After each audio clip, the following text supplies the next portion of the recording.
bunch of your own research. You might want to, you might find out that you don't even want to work for these people. And it's important to do that at this phase and do it with a phone call. That's the best way to interact with people. Ask for the hiring manager. Chances are you're not going to get through to them because these people are usually pretty busy. You might get transferred to HR or something like that, and you might just have to talk to somebody. Whoever you get a hold of, that's fine. Deal with them. But ask for the hiring manager. Then you want to try to get your name in front of these people 3 times. Once on your cover letter, once on your resume, and once in this phone call.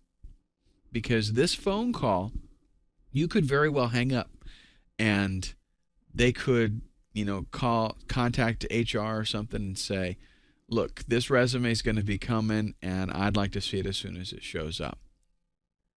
It's that important. Plus, this is a way for you to have almost like a subconscious thing, for you to have your name in their mind. If you've dropped your name to them and they actually receive the resume, it's going to be like, oh yeah, this is one I want to look at because I talked to this person on the phone. We've got 3 goals that we want to accomplish in this phone call.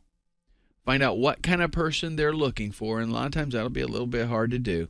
They're not going to just come out and tell you in 2 sentences exactly what kind of person they're looking for. You want to kind of feel it out.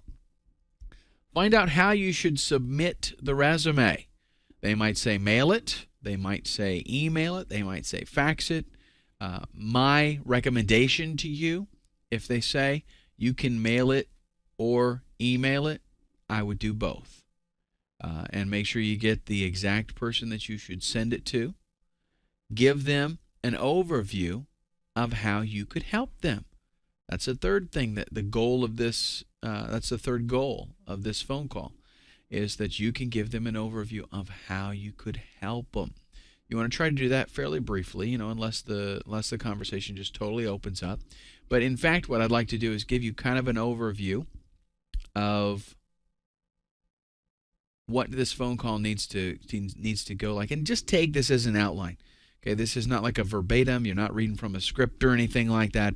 It's just an outline to kind of keep things, where it's constructed pretty good. And in fact, a good idea is to just take this outline, commit it to memory, even write down the outline so you can check things off or whatever. But practice this on somebody, get a friend and practice going through this thing. First of all, we've got the greeting. Then we've got an introduction. And the reason that it's good to have these little steps in here, things that you might think, well, of course I'm going to say who I am. But you might get really nervous and you might forget. That's the point of this. So greeting, introduction, identify the job that you're going to be applying for or that you're seeking information on. Mention to them where you found out about the opening. Tell them you've got a quick question. Ask them, is this a good time or should I call you back at a different time? But just that you've got a real quick question to clarify something. And by all means, when you're on the phone, write down everybody's name that you talk to, no matter what, because you might be able to use that later on. So, that quick question, how do you do that? Well, you want a quick question that they're going to be able to answer in a pretty short, simple statement. So, for example, ask them for an explanation of the job. Ask them what essential skills are needed so that they can tell you. You have to be able to use PowerPoint, or you have to be able to use AutoCAD, or you have to be familiar with accounting, any of that kind of stuff. Just you want an explanation in their own words of the job. If you can start a conversation with them, by all means do so. If they don't seem to be in a real hurry, then keep them on the phone and, keep communicating with them. I will say this, in order to come across as a very friendly person, what you should do when you're talking on the phone is smile to them. Like they can't see you, right? And you're thinking, oh, that's stupid. I shouldn't smile. Nobody can see me. Yes, make yourself smile. And when you do that, just like I did it right now, it makes you sound more pleasant. It makes you sound happy and excited. And you think just smiling does that? Yes, it totally changes everything about the way you sound. Okay, I just switched back to not smiling, and you could tell. So just do that on the phone, and it will come across to them. That'll give you a positive impression. If your skill set does not match, in other words, if I find out that I'm not really matched up for this job, then walk away. You haven't, one of the things that you're wanting to relay to them is that, look, I don't want to waste anybody's time. I want to find out if this is something that I'm interested in doing and if my skill set matches it. If it is, we want to proceed. And if it's not, let's go ahead and stop it right here. Assuming that it is, you want to ask them right there for an interview and ask them how they want to get the resume submitted.